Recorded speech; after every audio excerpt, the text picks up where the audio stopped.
Good everyone. I hope you guys have an amazing day. So I'm going to talk about another topic today that is to analyze your findings. So in the last episode, I spoke about how you can collect the data, right? And I discussed a few ways you can collect the data from a customer or your participant, right? So now let's assume that that's all sorted. You have your data in hand. Now the question is how to analyze your data, right? What exactly you're going to do with the data. So at times, what might happen is that you're not the only one person who's taking note of the information. Uh, you might have, assistant who's helping you out, but that being said, right, whatever the notes the person who's helping you collects should be in a format, right, which you can understand, or should be in a format where your team can understand, right? It could be in the form of an Excel, sorry, it could be forming of a audio recording, or it could be forming of a short handwriting or whatever, right?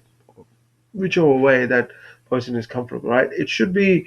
Um, so once you do all those stuff, right, it should be in a form that one of the team members should be able to understand. If not, that person who is responsible for taking note should be able to communicate what he or she actually meant there, right?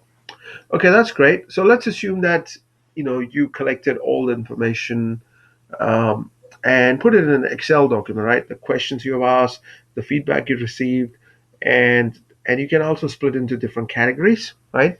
And now, based on that, you might want to do a sentiment analysis, or maybe you wanted to figure out the pain point, right, from the user uh, participation and the response which you got based on the questions you've asked. You can do a few ways. The simple way, not really simple, but let's say you have thousands of questions, thousands of, let's say you've done this for like 2 weeks, right? And then you collected almost thousands of question and answer. You might find it a bit challenging to go through each one and to predict. You can do that manually, or you can assign to someone else, a group of 4 people, 2 people, or maybe a single person, which makes it a bit difficult, but depending what works for you. Or if that doesn't work, you can use machine learning algorithms, right, to feed the data and let the algorithm figure out. But for that, you need to have someone who actually knows how to use that different machine learning models, or or at least be skilled in Python or other language, and using which you can feed the Excel document, or you can also use R programming language. But like I said, that's one option if you have an in-house capability to do that, right?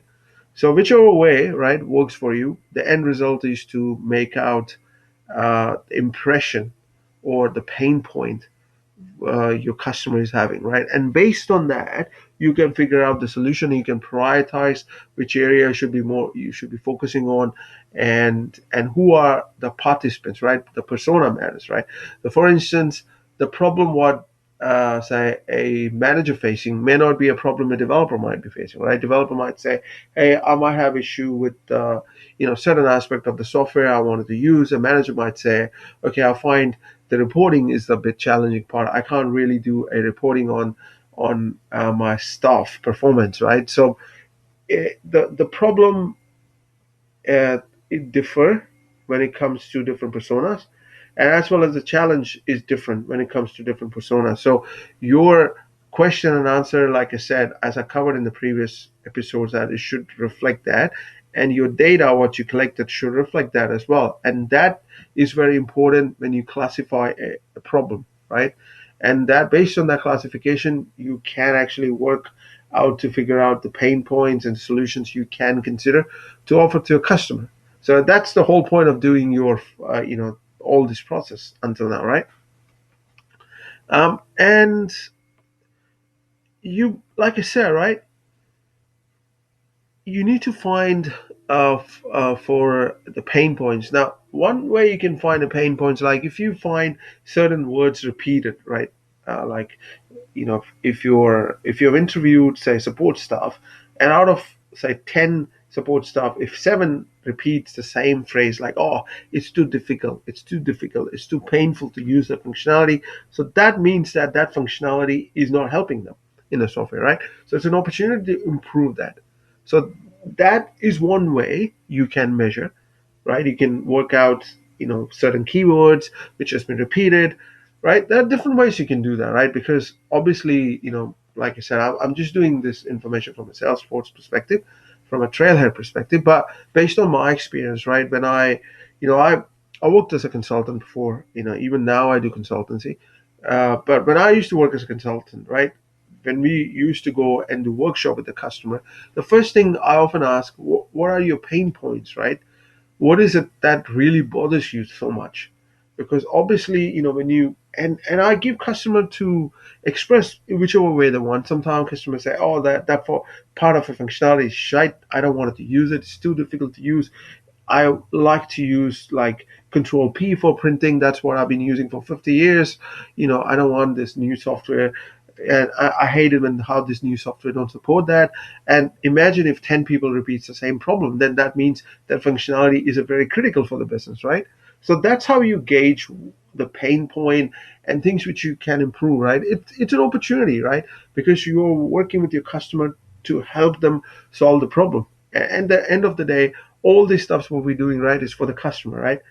To make sure that they are comfortable using the solution you offer, and also to have a better return of investment for the money they invest in the functionality.